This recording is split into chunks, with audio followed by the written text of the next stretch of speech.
बयनिसिमबो खुलुमनाय बावहरग्रोबाय दिनै जोङो जेसेबांखि मिटिं गागासिनो दङ बेवहाय रायजो राजाफोरनि जे हास्थायनाय लुबैनायखौ आगोलाव जाबायदि मोनबोदिया दिनै जोंनि प्रमद बर' सार बिथांनि सम अधिकार सम अन्याय सम बिकास जि नीति आदर्श नैबेखौ मोजां मोननानै बयबो लैहोर लैहोर फैनानै जोंखौ हेफाजाब होफैदों। नैबे हेफाजाबखौ जोङो नुयोब्ला दिनै 30निख्रुइबो बांसिन सिट लानानै जोंनि UPPL सरकारा दागोना रोखा जानानै दङ। 100% गबिन्द सार बिथाङा देरहागोन मानोना जोंनिफ्रायबो UPPL हानजानिफ्रायबो बिथांखौ सन्मान होखायो आरो रायजो राजाफोराबो सन्मान होयो जिहेतु आगोलाव जेनेबा बिथांखौ रायजोफोरा मिन्थियामोन नाथाय माने 27 जानुवारि खालि जि BTR एकर्डखौ लाबोबाय नैबे BTR एकर्ड लाबोनायाव सागानगिरि हिसाबै बिथांखौ जोङो मिन्थियो। दा सागानगिरि हिसाबै दिनैनि तारिखाव अमित शाह बिथाङाबो दिनै BTR एकर्डनि जाफोर दफा दङ बेफोरखौ जाफुंहोगोन होननानै बुंदों आरो हिमन्त बिश्व शर्मा बिथाङाबो बुंदों माने BTR एकर्डनि जाबायदि दफाफोर दङ बेफोरखौ जाफुंहोगोन होननानै बुंदों। अब्ला नैबे BTR एकर्डखौ जाफुंहोनायनि गेजेरजों नैबे 17 बोसोराव जायफोर दैदेनगिरि दंमोन बिथांमोननि गेजेरजों जाबायदि जोङो डेभेलपमेन्ट जानायखौ नुनांगौमोन बेफोरखौ नुयैनि कारणे दिनै रायजो राजाफ्रा ओंखारनानै लैहोर लैहोर फैनानै UPPL सरकारखौ दानायखौ लुगैदों। आंल'सो बुंनाय नङा बेवहाय समस्त 40टा समष्टिनि रायजो राजाफोरानो ओंखारबोदों।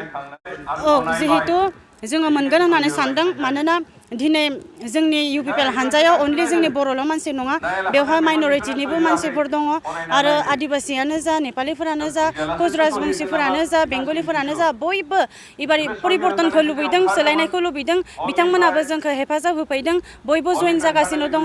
बिथांमोनखौ जोंनि UPPL हानजानिफ्रायबो बरायदों आरो बिथांमोननि साननाय हनायब्ला BTC ओनसोलाव जाबायदि बिथांमोनाबो लुबैदोंमोन बेफोरखौ हयथ' मोनाखै बेनिखायनो दिनै UPPL हानजाखौ सरकार लाबोनायखौ बिथांमोना लुगैमारदों।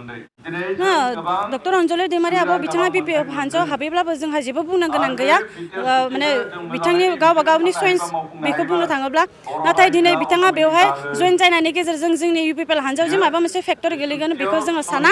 आइजो माहारियाबो जिहेतु दिनै UPPL हानजाखौ सांग्रांथि जानानै बयबो ओंखारबोदों जिहेतु दिनै जोंनि आइजो माहारियाबो खामानि दामानियाव आखा फाखा रोंखानायखा दा परिबर्तन स्कपफोरखौ लानोसो ओंखारबोदों दा आइजो माहारिया। बेवहाय जुदि जोङो डक्टर अन्जलि दैमारि आब' बिथांखौनो जुदि नेनानै थायोब्ला जोंहा खामानिया आवगायलांनाय नङा। बेनिखायनो बयबो आइजो माहारिनि जि मोन्थायमोन बेफोरखौ मोन्थायखौ लुबैदों आरो बिथाङा जोबोद मोजां होनदों बे सैथो बे थार आइजो माहारिफोरनो हाबा जागोन आइजो माहारिफोर सना होननानै बुंबाय थादोंमोन बुंनो हादों हायाखै नोंथांमोन बे समाव नैबे सना तलानाय बाथ्राखौ बुंबा बिराद मिनिनोसो ओंखारो मानोना जोंनि आइजो माहारिया सना तलानायनि कारणे दिनै रावखौबो नेबाय थायाखै।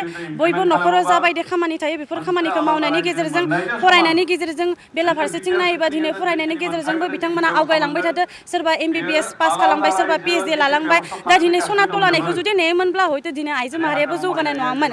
दिनै आइजो माहारिनि सिनायथिया अनलि सना तलायनानै जे रुजुजागोन बेबो नङा आरो बयबो खामानियाव रोंखागौ। 17 बोसोर सासन खालामबाय 17 बोसोराव बिथाङा जोङो 100% आखाबादि मानोना जोंहा सेन्ट्रेल वमेन विंस आरो डिस्ट्रिक्टनिखौ लानानै मिटिं मोनसे दाख्लै 14 सेप्तेम्बराव जाखाबाय।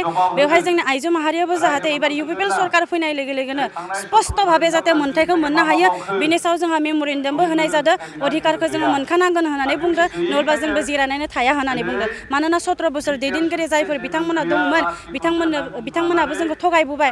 बेनिखायनो आइजो माहारिया दिनै UPPL हानजा फैनाय लोगो लोगोनो मोनखागोन होननानै साननानै बिथांमोनाबो जों हास्थायनायखौ लुबैनानै ओंखारबोदों। बेनिखायनो जोंनि जि फोथायनायमोन UPPL हानजानिफ्राय जि फोथायनाय नैबे फोथायनायखौ लाखिनायनि गेजेरजों प्रमद बर' सार बिथांनिफ्राय जोंनि जाबायदि जोङो लुबैनायमोन आइजो माहारिनि जि मोन्थाय मोननांगौ बेफोरखौ मोनखागोन होननानै 100% आखा खालामना दंखायो जोङो।